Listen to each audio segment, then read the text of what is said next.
Everybody, this is Nash here, and today we're going to be going into the importance of having a bowl game and getting these additional practices on for the Texas Longhorn football team. It's a huge impact for the next year, 2023 Texas Longhorn team. Steve Sarkisian, he went into it and he also said a little bit of the same stuff right there. He talked about how they're going to be using the bowl game practices as well, so we're going to dive into that as well. Clear things up because there's some common things that aren't really, they're either misunderstood or they're being told incorrectly. But nevertheless, we're going to do all that and we're going to get into it right now. So don't forget to drop a like on the video, subscribe to the channel, and comment down below what your thoughts are on some of these practices, and give me a name you want to watch out for. And also make it a lesser known name.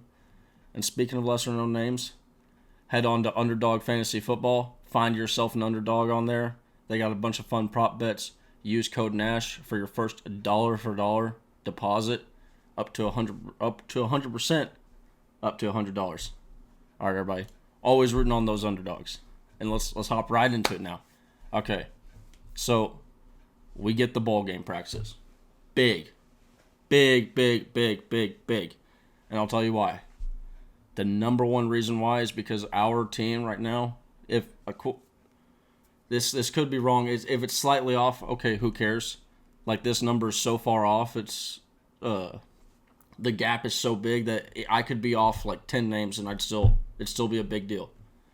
We have 56 underclassmen to 26 upperclassmen.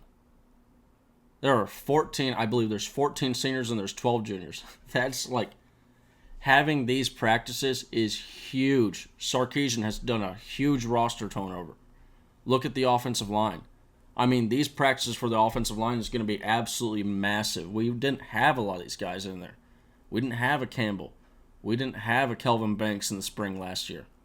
I mean, could you imagine where we would have Kelvin Banks right now if he was on the spring before, not just hopping on the practice field in June, not June, but actually June. I think that's when they started to do the off-season workouts. But man, if we could have got our hands on him just a little bit earlier, and that's the big deal about this right here.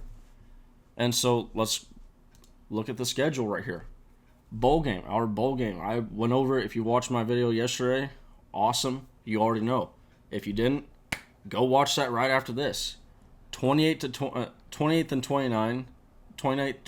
29th. Oh, tongue twister right there. That's our bowl game. We will play a bowl game on one of those 2 days. It's not going to be the 27th. Promise that. So and even if it was the 27th, that doesn't really change much. But there are 3 full weeks. Really, there's 4 because it's 2 half weeks. We have 4 full weeks to get practices in. And so we're going to clear some things up, I said. A lot of people talk about the spring schedule, and he even mentioned it. He mentioned we're going to treat it like a spring schedule, and that's not what I'm not saying Sark was wrong at that. I'm saying a common thing is people say, oh, well, you get 15 practices, right? No, wrong. You do not get 15 practices. In the spring, you are limited to 15 on-field practice sessions with no more 12 being involving contact. They restrict you in the practices, and this was actually a recently proposed rule change for this year, so it was even more restricted in past years. Going over the postseason, these are the rules.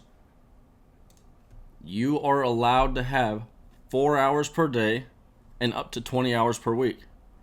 So that means you can have 5 practice days in a week, and for a multi-sport athlete, daily and weekly hour, blah, blah, blah.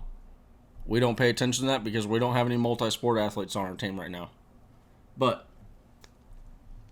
what this tells us is our team can get in some practice, and a lot of it. Now that is 60 hours worth of practice time in those 3 full weeks.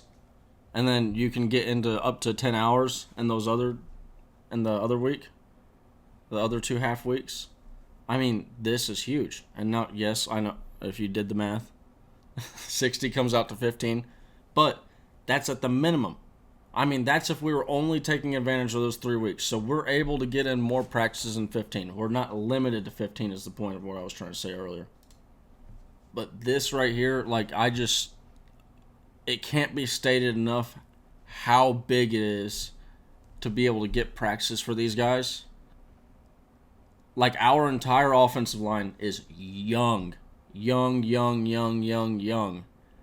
And for them to be able to spend a lot of time. I mean, you look at this calendar, there's a lot of days in there. And the way Steve Sarkisian talked about how we're going to approach this, he said at the beginning, we're going to be approaching it as if the first week, really, it's almost going to be spring ball. You know, we're going to be doing back to the basics, back to the fundamentals, and really teaching everything about his offense and getting ahead of spring. Because then I'm not entirely sure about the winter conditioning, but I know in the summer off-season conditioning you're allowed to use a ball now, so it's a little bit different. But getting these guys ahead of schedule now, as opposed to having to wait an entire off-season winter conditioning, because when you're in the off-season winter conditioning, you're limited to 2 hours of practice, and in that physical conditioning stuff, you're very limited in what you can do. You can't run a practice. You can't run like an actual practice. And then also you're limited to 8 hours a week versus 20 hours a week. That's huge. Massive. So for this Texas Longhorn team to earn these practices, that's big. Now, yes, earning 6 games shouldn't, at the University of Texas, that should not be a big deal. But considering we missed out on last year, considering how young this team is, 56 underclassmen, I'll say that again, this is a massive deal. It cannot be stated enough. And this can really help our team for the spring next year. And then also help these younger guys next year, because now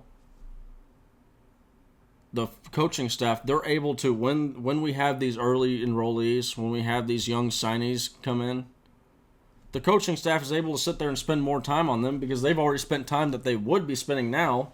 And when I say now, I'm talking as in, like, if I were in the spring, if they're spending time on a player now that they didn't have to spend before,